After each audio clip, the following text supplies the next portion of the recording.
This program is for discussion purpose only. Business Plus TV or any of our anchor does not bear any responsibility or liability towards the content.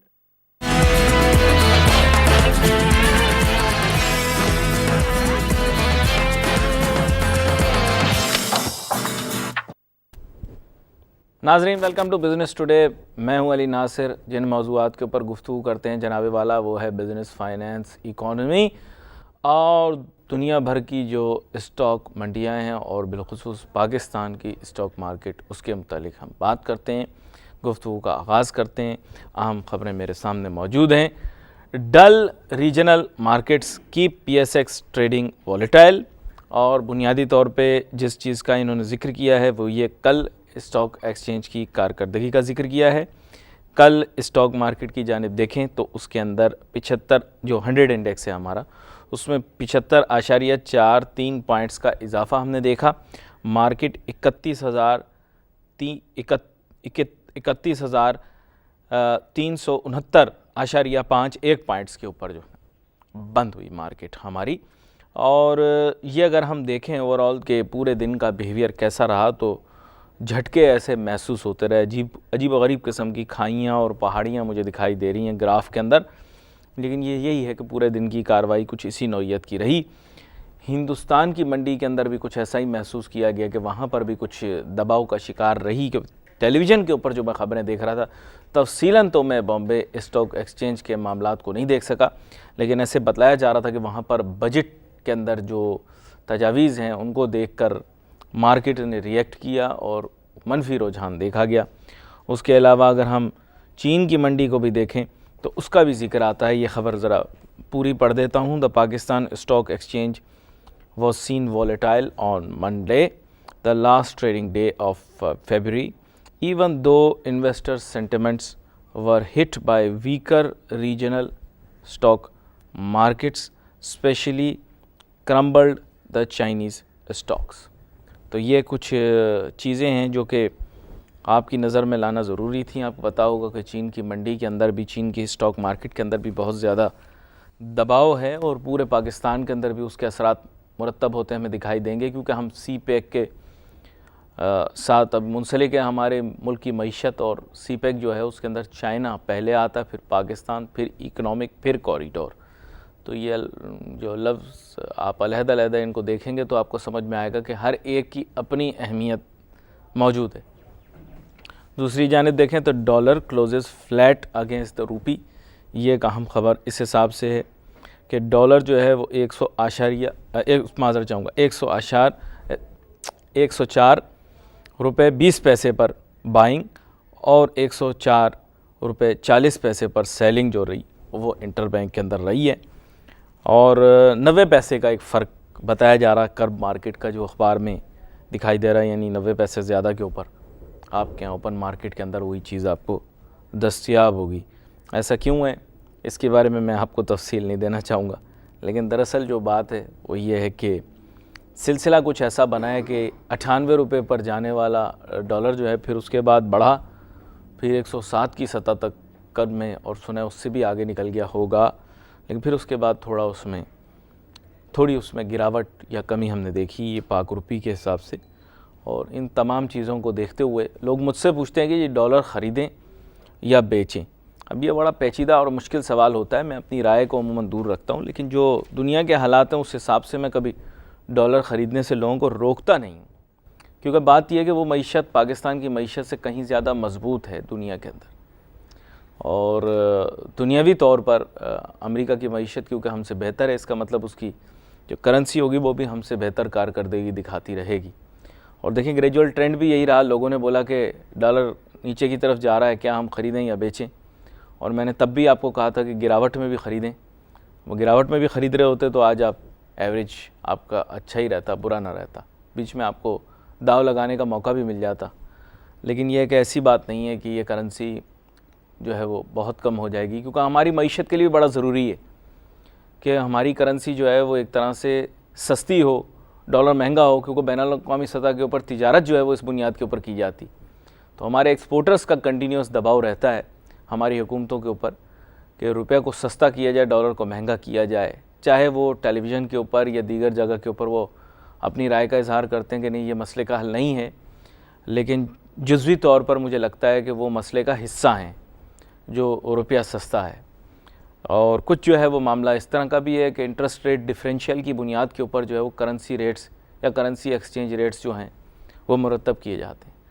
हमारे यहाँ ये cross currency exchange नहीं, हमने अपने आप को dollar के साथ पैक किया हुआ है, तो वो भी एक बहुत बड़ा मसला है जिसको हम रियलाइज़ नहीं करते। हम छठा बड़ा मुल्क हैं, पता नहीं क्या रकबे के लिहाज से ये हैं वो हैं, पता नहीं हमारी मईशत क्या है, हम दुनिया पे छाए हुए हैं, लेकिन हमें अभी तक इस चीज़ का अंदाज़ा नहीं है कि जो बुनियादी गलती हम कर रहे हैं उस गलती के नतीजे में हमें कितना भुगतना पड़ता है। लेकिन अब उस गलती की निशानदेही करना इस मुल्क में बेकार इस वजह से हो जाता है क्योंकि लोग सुन के भी जो हैं वो अनसुनी कर देते हैं और ये बड़ी शर्मिंदगी की बात होती है। गोल्ड भी बड़ा अहम होता है और गोल्ड का भी हम जिक्र करते रहते हैं, लेकिन lack of buyers drag down gold price in international and local markets remain depressed. और ये जनाबे वाला गोल्ड क्लोज्ड एट $1,230 यानी $1,230 के ऊपर पर आउंस विद $2 डाउनवर्ड वेरिएशन। लेकिन अगर आप ओवरऑल देखें ना तो जो 1170-1172 वाला सिलसिला था उससे फिर भी बेहतर हो गया। तो अभी है ये लोग बोलते हैं हम ख़रीदें या बेचें, तो ये बड़ा मुश्किल किस्म का फ़ैसला है। ताहम जिन लोगों ने बेटियों के लिए, क्योंकि ज़्यादातर जहेज़ का मसला हमारे मुल्क के अंदर बड़ा संगीन है और ये जहेज़ के ही सिलसिले के अंदर जो है बेचारी लड़कियां घर बैठी रह जाती हैं और उसके लिए ख़वातीन पूछती रहती हैं कि हम सोने के ज़ेवरात ख़रीदें, क्या वक्त अप्रोप्रिएट होगा।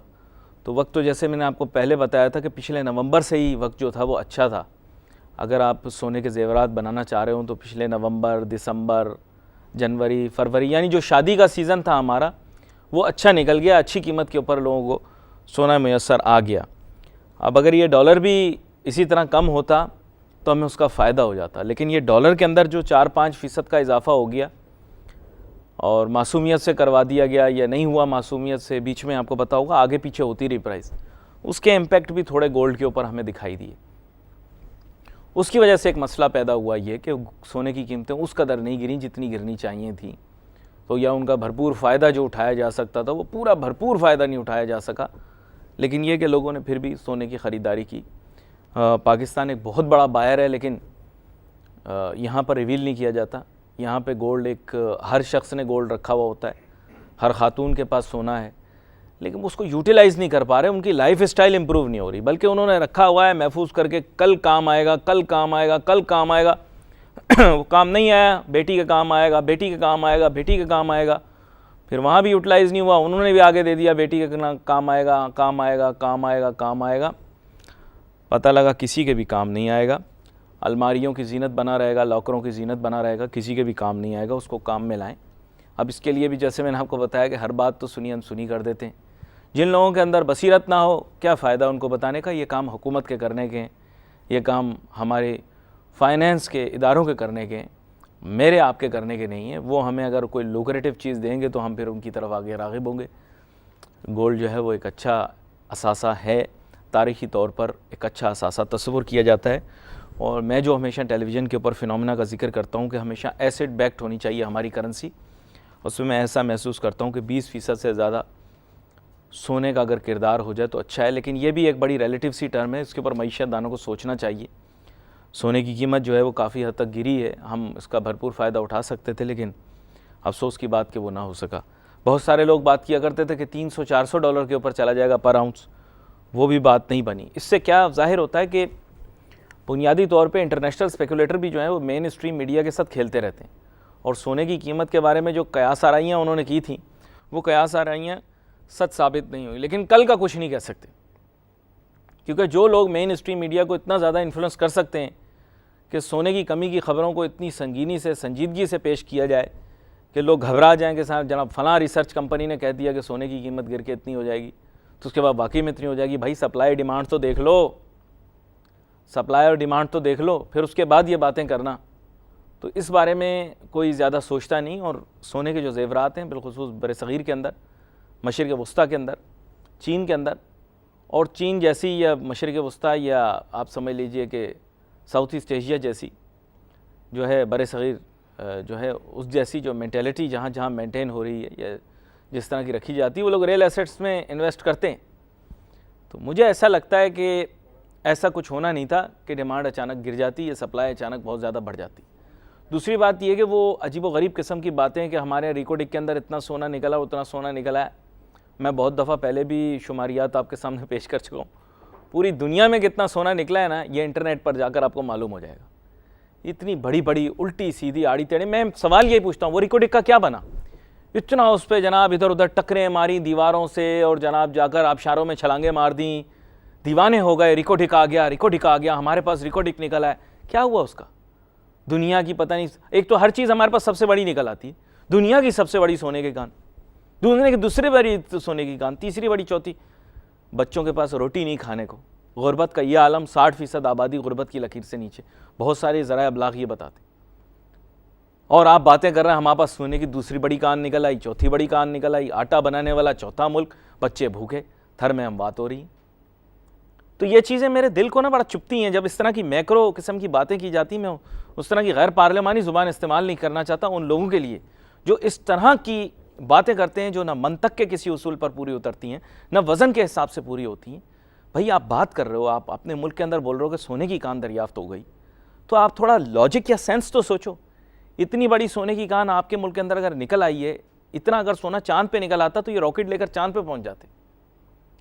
या गलत बात नहीं करो, या फिर आप ये बोलो कि हमारे यहाँ बदनीयती है, हमने उस मामले को कहीं इधर उधर कालीन के नीचे डाल दिया और अपना मामला सेट कर लिया, जैसे हमारे मुल्क में हर मामला सेट हो जाता है। आगे चलें जनाब वाला। Oil mixed as market ponders whether crude has bottomed out. If crude has bottomed out then dear, कैसी बातें कर रहे हैं। Brent crude futures edged higher on Monday adding to strong gains last week. हाँ इजाफा देखे ना। On rising hopes the market has bottomed out though analysts warned it would still take a long time to clear the huge global glut। तो यह Brent की कीमतें बता रहा है, बोले $35.28 के ऊपर पर बैरल जो है ये सिलसिला। अभी जो ताज़ा तरीन मेरे पास नहीं होती चीज़ रियल टाइम, क्यों प्रोग्राम के अंदर आ जाते हैं तो अखबार पे रिलाई कर रहे होते हैं कि जो अखबार के अंदर, अगर दाम के अंदर कुछ आगे पीछे हो तो वो इंटरनेट के ऊपर चेक किया जा सकता है। लेकिन मैं आपको ये बताता चलूँ कि ना WTI और ना ब्रेंट पाकिस्तान आता है। इनका पाकिस्तान से दूर दूर तक कोई वास्ता ताल्लुक़ नहीं। हमारे पास जो वैराइटीज़ आती हैं वो मशरिक़ वस्ता से आती हैं और ओपेक का तेल है। तो ये जो वेस्टर्न टेक्सास और ये ब्रेंट क्रूड वगैरह ये जो बातें करते हैं, हेजिंग और ये सब, इनसे पहले जाकर ये पूछ लो कौन सी वैरायटी आती। चलो ठीक है, मुझे कुछ नहीं पता ना, चलो मैं मान लेता हूँ कि मैं कुछ नहीं जानता। आप इनसे पूछो पाकिस्तान के अंदर कौन सी वैरायटी आती तेल की, उसकी कीमत क्या है। आए बाएं शाएं के अलावा आपको और कुछ सुनने को नहीं मिलेगा। एनालिस्ट्स बने बैठे, इनसे पूछ लें। बोले हमारे मुल्क के अंदर अगर कोई सही बात कर रहा हो ना तो उसकी नफ़ी करना बड़ा आसान हो जाता है। बोले हम तो WTI के सौदों पर फोकस कर रहे हैं। भाई क्यों कर रहे हैं फोकस आप पहले मालूमात करके ये तो बताओ पाकिस्तान के अंदर कौन सी वैरायटी कितनी आई, पूछ लें। मैं तो इस चीज़ का एक्सपर्ट क्यों बनूं? मेरे पास इतना टाइम थोड़ी कि मैं पूरा मिक्स बता दूं कि पाकिस्तान ने कितना ऑयल मंगाया, किस मुल्क से मंगाया, कौन सी वैरायटी मंगाई। आप बता दो, आप तो एनालिस्ट हो, सुबह शाम पेट्रोलियम की बातें करते हो, बताओ कौन सा है, कितना अरेबियन लाइट है, कितना अरेबियन हैवी है, कितना फतेह है, कितना फलां एक्सपोर्ट है, कितना फलां एक्सपोर्ट क्वालिटी है। हमारी एक्सपोर्ट नहीं है वहाँ पर ब्रांड की बात का पता ही नहीं। ऐसे ही बस आए बाएं शाएं WTI brand, WTI brand, WTI brand का भाई यहाँ पर आ रही है। हम हैजिंग कर रहे हैं। भाई हैजिंग आप कर रहे हो, पहले उस वैरायटी जो पाकिस्तान में आ रही है उसका प्राइस ट्रेंड मांग लें आप इनसे। भले बड़े एक्सपर्ट बने बैठे ना, all marketing companies and offshore profit. अंग्रेजी में बात कर लेने से बातों की नफ़ी तो नहीं हो जाती। भाई आप बताओ ना हमें कि कितना आया, उसका प्राइस ट्रेंड क्या है, उसके ग्लोबल मार्केट के साथ क्या लिंक है, एशियाई मंडियों के अंदर क्या दाम चलता है, अमेरिका की मंडियों में क्या दाम चलता है और यहाँ पर क्या दाम चल रहा है, बताओ तो। बोले फेसबुक के ऊपर कैलकुलेशनें कर करके बता रहे हैं अगर WTI इतने का हो गया, ब्रेंट इतने का हो गया तो पाकिस्तान में इतने का हो गया। भाई ये मशरिक़ वस्ता वाली जो वैरायटी हैं ये तो और सस्ती हैं। मशरिक़ वस्ता इज़ वेरी सस्ता, द ऑयल फ्राम मशरिक़ वस्ता। तो उसके बारे में कोई जवाब नहीं। ये देखें लॉजिकल क्वेश्चंस हैं, ये पूछना हमारे लिए लाजिम है क्या हमारे पास कौन सी चीज़ आ रही है, किस तारीख को पहुंच रही है और उसकी क्या वैल्यू है, क्या अहमियत है उसकी, वो बताते नहीं। उसमें क्या इम्प्योरिटीज़ होती हैं, थोड़ा बहुत हमें बताया जाए ना, हमें पता तो लगे क्या है। हम यही बता, हमारी लोकल प्रोडक्शन इतनी, भाई आप लोकल प्रोडक्शन बताओ, फीड है कितनी बैरल्स, कितना हम बाहर से मंगवा रहे हैं। हर बात में आपके पास हर चीज़, दुनिया के वसाइल पैदा हो जाते हैं, ऑयल तो आपके पास होता नहीं इंडिजिनसली इतना।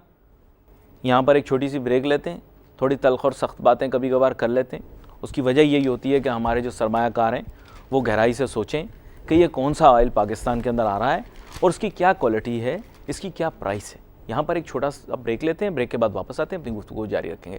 Let's take a short break.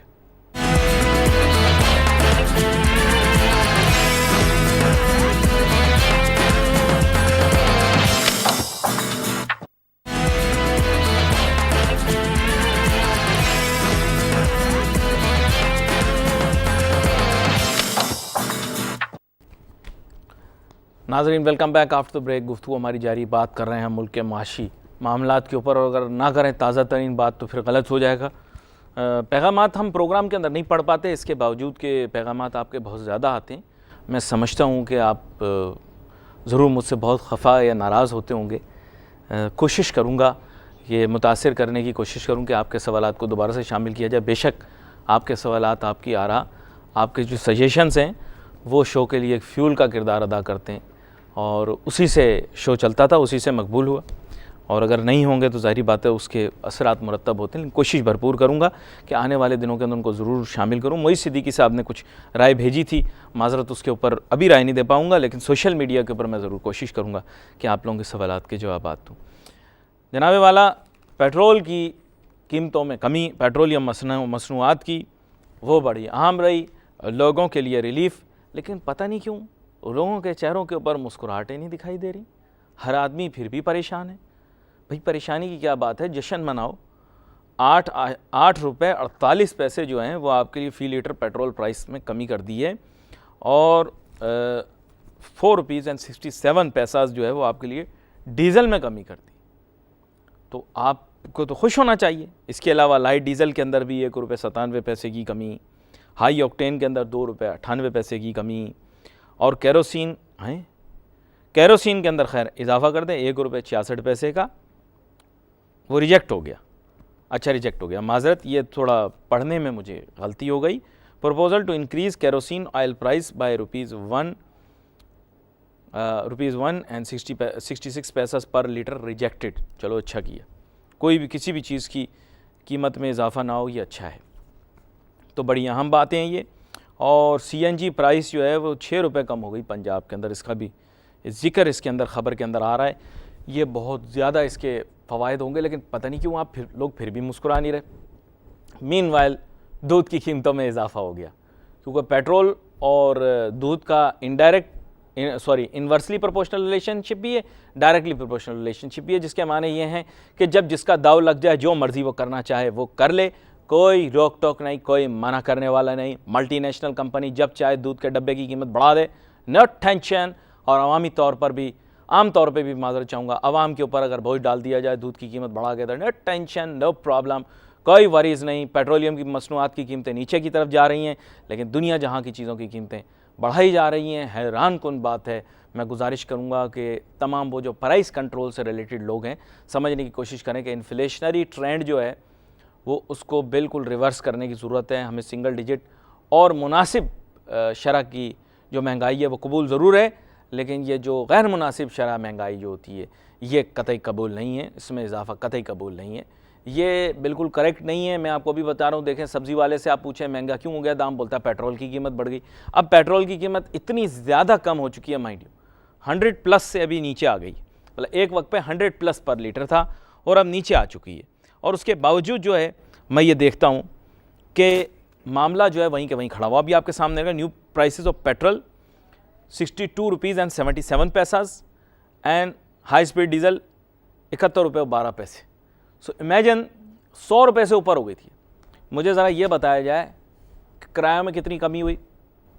Nothing.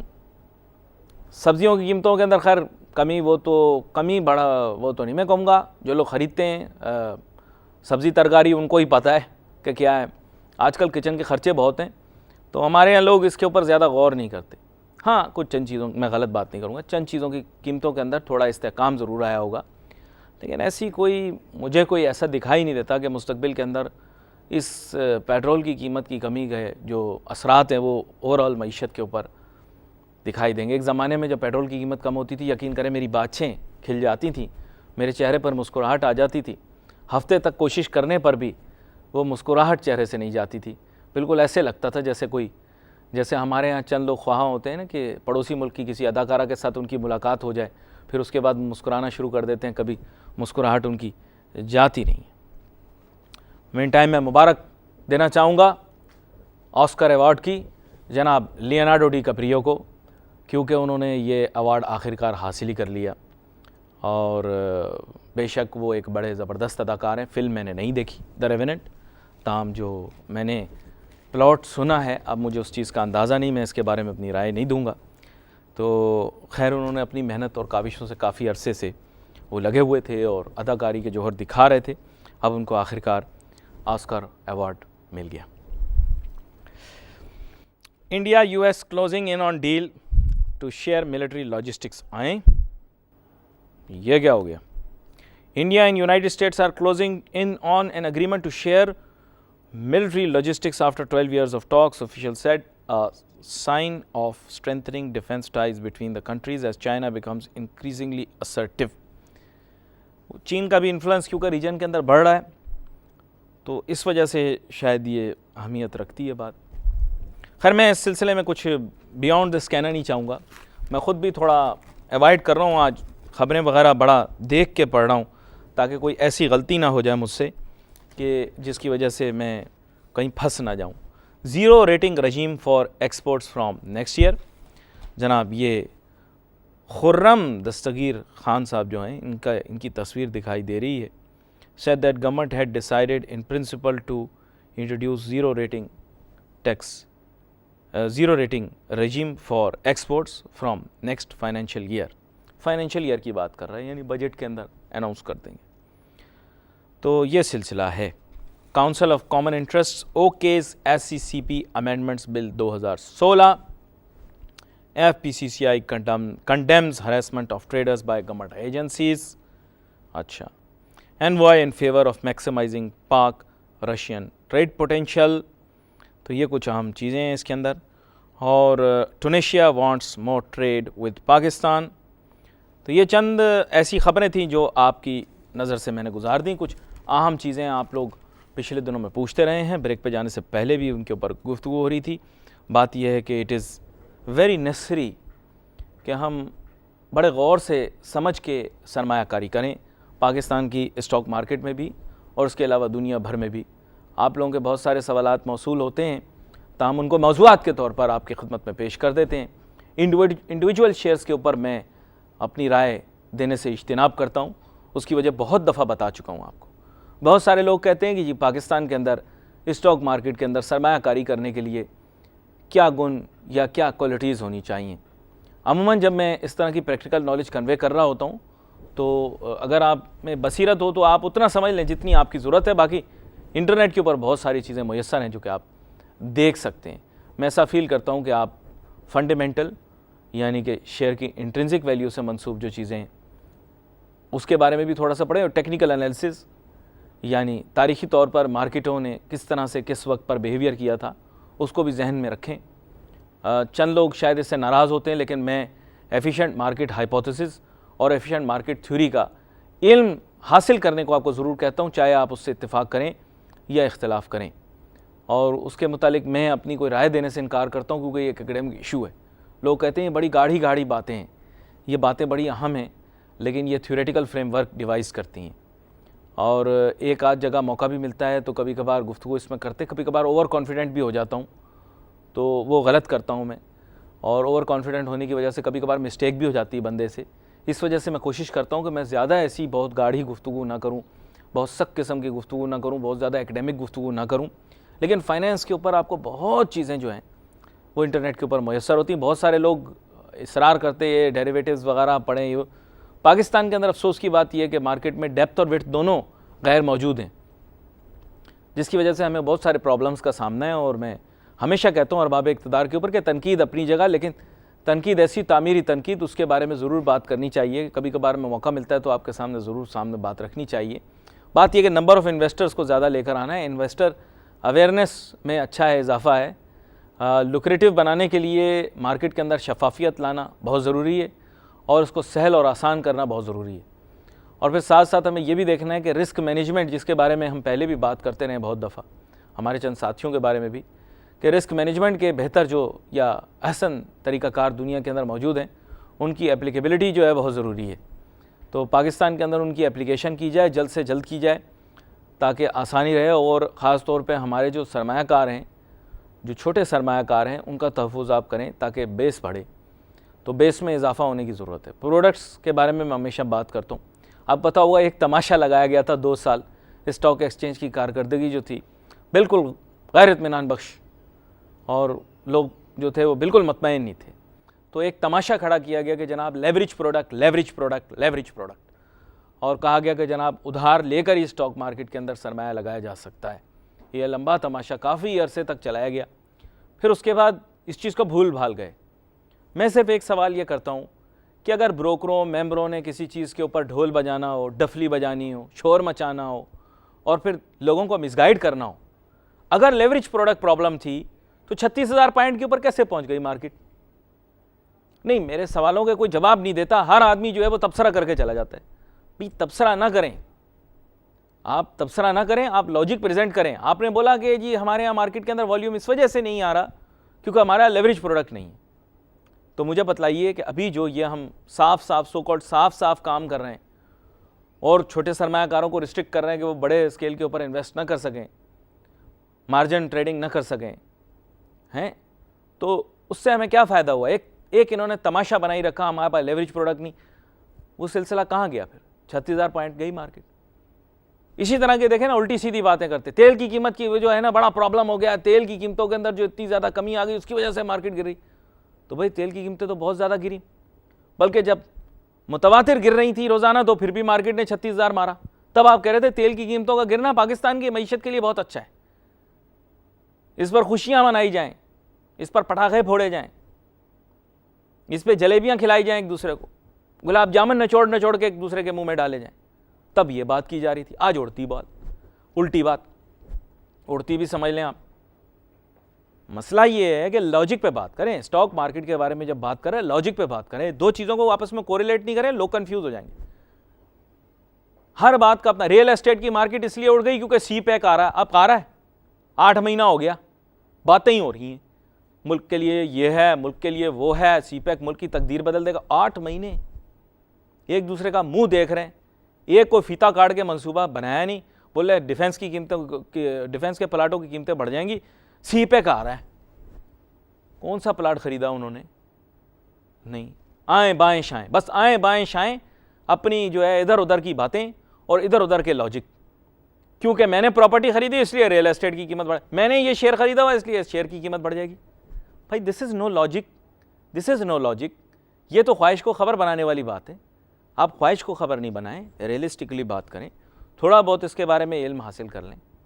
Total जो सब कुछ सीखा मार्केट के अंदर, EPS, अर्निंग पर शेयर, इसकी बुनियाद के ऊपर सारी चीज़ें की जा रही। जबकि मैं हमेशा आपसे देखें चंद सवालात बोलता हूँ। पहला सवाल मैंने आपसे बोला था, पाकिस्तान के अंदर किसी भी कंपनी का शेयर खरीदने से पहले आसान असूल, मैंने ये दोपहर के प्रोग्राम में आता है इंडिविजुअल शेयर्स के ऊपर, इसीलिए मैं बात नहीं करता, लेकिन टेक्निक आपको बता दूँ मुख्तसर, जो मेरे जहन में चीज़ आती है। May be it's not in the correct order, लेकिन मैं आपको बताता हूँ। भाई हाफजा जो है वो कभी कभार सही नहीं बता पाता चीज़ों को हाफजे की वजह से। ऐसे नहीं कि मेरी मेमोरी ख़राब है, लेकिन इतनी सारी चीज़ें उसमें आ गई, कन्फ्यूज़ हो जाता हूँ। सबसे पहले तो मैं स्पॉन्सर्स यानी कंपनी के मालकान कौन है, कभी भी किसी कंपनी का शेयर खरीदने लगता हूँ ये आए बाएं शाएं नहीं करता, मैंने ले लिया, माल लाओ, माल ले, माल लाओ, इस तरह की किसी बात में बिलीव नहीं करता। टिप आ गई, अंदर की खबर आ गई, ना बाबा देख लिया उनको जो जिनका काम ये करना था, क्या हुआ उनके शेयर का? क्या हुआ? बोले ओवर सब्सक्राइब हो गया, ये हो गया, वो हो गया, फला हुआ। क्या हुआ? वहीं के वहीं मसला, वहीं के वहीं। देखो ये बातें जो होती हैं ना लॉजिक पे चलती हैं कि हमने चढ़ाया। मुझे लोग मिलते हैं और ऐसी अजीब गरीब बातें करते हो। सबसे पहले आपने क्या करना है, let me not divert my self, company के मालकान कौन हैं, क्या उनकी रेपुटेशन ठीक है, क्या वो ऐसे लोग हैं जो पाकिस्तान के निज़ाम के अंदर काम कर सकते हैं, क्योंकि यहाँ पे फ़ाइलें रुक जाती हैं और वो शख्स जो फ़ाइल चला सकता है वो ठीक आदमी होता है पाकिस्तान के अंदर। गलत या सही की बात अभी मैं नहीं कर रहा, गलत या सही बाद में बात करेंगे। हमारे मुल्क के अंदर सबसे अहम चीज़ ये है कि कंपनी मालकान ऐसे लोग हैं जो कि इन्फ्लुएंस रखते हैं, बाइख्तियार हैं, बिज़नेस किया हुआ पहले, उनका अपना किरदार कारोबारी तौर पर ठीक है, ज़ाती किरदार की बात नहीं कर रहा, कारोबारी किरदार जो है वो ठीक है, लोगों के पैसे टाइम पर देते रहे हैं, लोगों को तंग तो नहीं किया, लोगों को सताया तो नहीं है, कोई गड़बड़ तो नहीं की हुई, ये चीज़ें मैं देखता हूँ। और फिर सबसे आम चीज़ ये है कि पाकिस्तान में फ़ाइल चला सकते हैं या नहीं, ऐसे लोगों को पैसे देने का कोई फ़ायदा नहीं। अफसोस के साथ एक बहुत बड़ी बात कर दूंगा, शरीफ आदमी इस मुल्क के अंदर जो है ना काम नहीं चला सकता। यहाँ घी टेढ़ी उंगली से ही निकलता है, सीधी उंगली से यहाँ घी निकलता नहीं है। अफसोस की बात है, बुरी बात बता देता हूँ, लेकिन गुण बता देता हूँ। दूसरी चीज़ जो मैं देखता हूँ वो बिज़नेस मॉडल, काम क्या करती है कंपनी। शेयर मैं ख़रीद रहा हूँ किसी कंपनी का, भैया आप ये जो छोटी सी चीज़ भी लेने के लिए जाते हो मार्केट के अंदर, कितनी जांच पटक करते हो। दूध का डब्बा ख़रीदते हो 100 सवाल करते हो, सब्ज़ी लेते हो इतनी देर तो आप आलू चेक करने में लगाते हो जितनी देर आप शेयर में नहीं लगाते। और आपको पता है पाकिस्तान में आलू का किरदार कितना आम है, 5 रुपये का बिक रहा है, बोल रहे हैं वो 5 रुपये का बिक रहा है। वैसे आपको बता रहा हूँ, एक आलू लेना होता है उसको इतने जांच पटक के बाद लेते हैं, और एक शेयर खरीद लेते हैं उसके बारे में पूछते कुछ नहीं, बोले माल्ला। ऐसे थोड़ी होता है ये। पहले पता करें कंपनी करती क्या है, क्या कारोबार उसका, क्या बिजनेस है। वैसे मैं ऐसी लेक्चर या प्रोफेसरों वाली बातें नहीं करता, लेकिन आपको इसलिए बता रहा हूँ क्योंकि आज वक्त था, आप लोगों के बहुत सारे सवालात मौसूल होते हैं, फिर आप भूल भाल जाते हैं। ये इंटरनेट के ऊपर रिकॉर्ड मौजूद है, आप प्रोग्राम वगैरह एक्सेस कर लिया करें, बिजनेस प्लस जो है मुतहरिक रहता है, तो आप इसको दोबारा भी देख सकते हैं, आपको पता लग जाएगा। लोग फिर इसके बाद कहते हैं इसके बाद आप क्या देखते हैं। हाँ, इसके बाद मैं फाइनेंशियल स्टेटमेंट ज़रूर उठाता हूँ, लेकिन फाइनेंशियल स्टेटमेंट वो चीज़ें नहीं देखता जो आप देखते हैं। मैं फाइनेंशियल स्टेटमेंट के अंदर सबसे पहले जाकर उसका एसेट देखता हूँ, असासे का साइज़ देखता हूँ, और ये देखना बहुत ही आसान है। आप बैलेंस शीट पे चले जाएं, सबसे नीचे जाएं, टोटल एसेट्स देख लें, ये तो पता लगे कि ये लाखों की कंपनी, करोड़ों की कंपनी है, खरबों की कंपनी है। पता तो लगे ना कंपनी क्या फुटप्रिंट क्या है, एसेट फुटप्रिंट तो चेक करो उसका, कितने असासे हैं उसके पास। तो पैर का साइज़ ज़रा उसका चेक करो कि क्या है, तो आपको पता लगेगा क्या किस कैलिबर की चीज़ है। तो आप पहले असासों को देखें, उनके टोटल एसेट कितने। फिर दूसरी तरफ देखना, क्योंकि हर कंपनी की बैलेंस शीट फ़र्क होती है, हमारे लोग समझते नहीं हैं। बैंक में जाएंगे तो वहाँ जब आप देखेंगे सिलसिला और होगा डेट टू इक्विटी रेशियो का, मैन्युफैक्चरिंग में और होगा। बच्चों को हम ये बताते नहीं, खुद भी नहीं सीखते, परेशान हो जाते हैं। बोले फाइनेंशियल रेशियोज़ कैलकुलेट करें, फाइनेंशियल रेशियो अभी कोई कैलकुलेट नहीं हो रहा, अभी कोई रेशियो कैलकुलेट नहीं हो रहा। अभी सिर्फ आपने जाके ये देखना है कि इसके टोटल एसेट्स कितने असासे हैं इसके पास, what are the asset size, वो आपको पता लग जाएगा। बाकी रेशियोज़ इंसान का अपना जहन इतना तेज़ होता है कि वो इमीडिएटली आइडेंटिफाई कर लेता है, रेशियो अपने जहन में कैलकुलेट कर लेता है। एसओपी की तरफ बाद में जाएंगे, किस तरह से करना है और क्या करना है, ये चीज़ें आप करना शुरू करें। बैलेंस शीट जब देखें तो फाइनेंशियल स्टेटमेंट जब देखें तो फाइनेंशियल स्टेटमेंट का इतनी बड़ी फाइनेंशियल रिपोर्ट होती है, इतनी मोटी। आप क्या करते हैं, 4 सफ़े या 3 सफ़े देख लेते हैं, बैलेंस शीट को देख लेते हैं, पीएनएल स्टेटमेंट को देख लेते हैं, कैश फ्लो को देख लेते हैं। इन तीनों को देख के थोड़ी आपको पता लगेगा कि कंपनी के अंदर क्या क्या हो रहा है। ये तो शादी की फ़ोटो की तरह होता है, शादी की फ़ोटो में सब लोग मुस्कुरा रहे होते हैं, हंस रहे होते हैं, तैयार होके आए होते हैं, स्नैपशॉट होती है ना कंपनी की, एक इंस्टेंट ऑफ टाइम के अंदर। राज क्या है सारे, ये तो नोट्स टू फाइनेंशियल स्टेटमेंट में लिखे हुए हैं।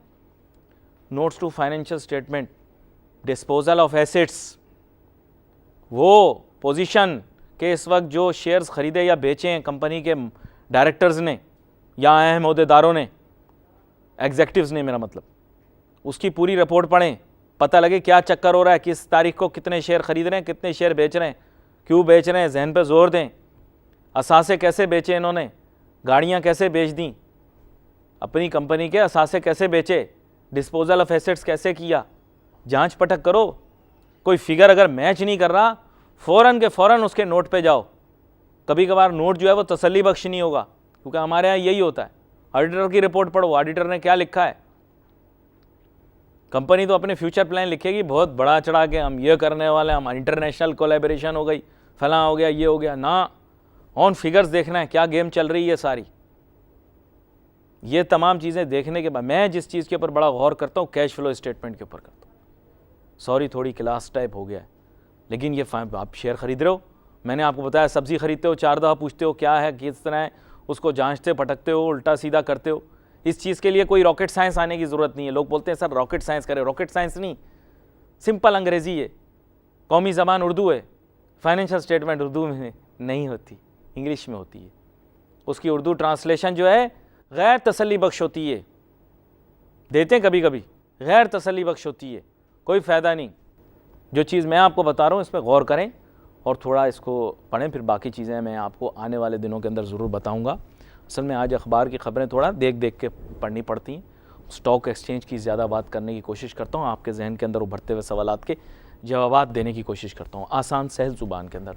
कोशिश कीजिएगा, अगर समझ आई तो अप्रिशिएट कीजिएगा, नहीं समझ में आई दोबारा से पूछ लीजिए, दोबारा बता दूंगा, कोई मसला नहीं। रोज़ मुलाकात होती रहती है आपके साथ। नाज़रीन, आज के प्रोग्राम का वक्त ख़त्म हुआ चाहता है। सोशल मीडिया के ऊपर हम बहुत ज़्यादा मुतारिक हैं। बिज़नेस प्लस के पते आपके सामने, खादिम भी आपके सामने बैठा हुआ है। जो आपके जहन में सवाल आता है आप पूछ लें। अगर मैं उसे प्रोग्राम में नहीं भी पहुँच सका तो सोशल मीडिया के ऊपर या मौजू बना के आपके सामने पेश कर दूँगा। आज के लिए अली नासिर को, हमारी टीम को इजाज़त दीजिए। अल्लाह हाफिज़।